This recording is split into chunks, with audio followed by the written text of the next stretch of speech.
आज Puri literary festival 2025 से हमने पुरी लिटरेरी फेस्टिवल का आरंभ किया है। आज हमारा जो पहला सत्र था वो इनॉग्रल यानी उद्घाटन सत्र रहा।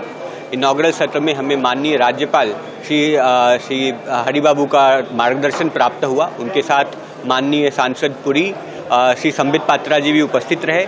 इस पुरी लिटरेरी फेस्टिवल में जिसकी भूमिका अग्रगण्य है और जिन्होंने हमें सतत मार्गदर्शन प्रदान किया, माननीय शिक्षा मंत्री श्री धर्मेंद्र प्रधान जी, ये सब कुछ संभव हो पाया। इस कार्यक्रम के पीछे की स्वतः प्रेरणा जो है वो शिक्षा मंत्रालय और IGNCA इंदिरा गांधी राष्ट्रीय कला केंद्र संस्कृति मंत्रालय इसमें हमारे सहयोगी के रूप में उभर कर सामने आए हैं और हमारी आशा है कि आगे भी हमें उनका सहयोग प्राप्त होता रहेगा।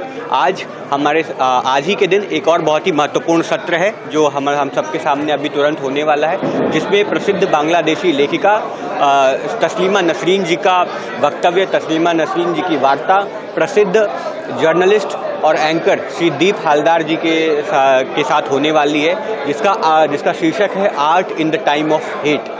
तस्लीमा नसरीन जी का जो जीवन रहा है वो अत्यंत ही संघर्षपूर्ण रहा है। इस संघर्षपूर्ण जीवन में के दौरान भी उन्होंने कला और बाकी संस्कृति के क्षेत्र में अभूतपूर्व योगदान दिया और समाज की जो कड़वी सच्चाइयाँ हैं।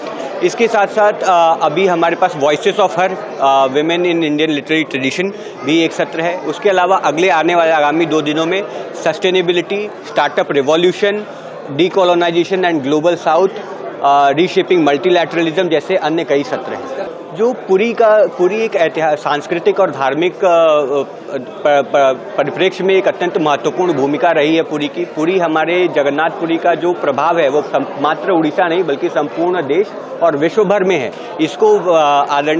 इसको श्री शंकराचार्य जी ने समस्त विश्व के लिए ज्ञान का केंद्र और धर्म के केंद्र, आस्था के केंद्र के रूप में स्थापित किया है। हमारा यह प्रयास है कि जो पुरी और कोणार्क का जो स्थापत्य कला है, जो साहित्य संबंधी जो प्रगतियां आज तक हमारे बीच में सामने हैं, उनको हम सभी तक पहुंचा सकें, उनके बीच में उस चर्चा कर सकें और भविष्य में इस धरोहर को कैसे संरक्षित रखना है और कैसे आगे बढ़ाना है, इसके ऊपर काम कर सकें। इसके ऊपर हमने उड़ीसा के साहित्य और संस्कृति के ऊपर 4 अलग से सत्र रखे हैं, जिसमें हम इस बात पर केंद्रित करेंगे कि उड़िया समाज, उड़िया भाषा, उड़िया साहित्य पर विशेष रूप से केंद्रित रह करके बात कर सकें।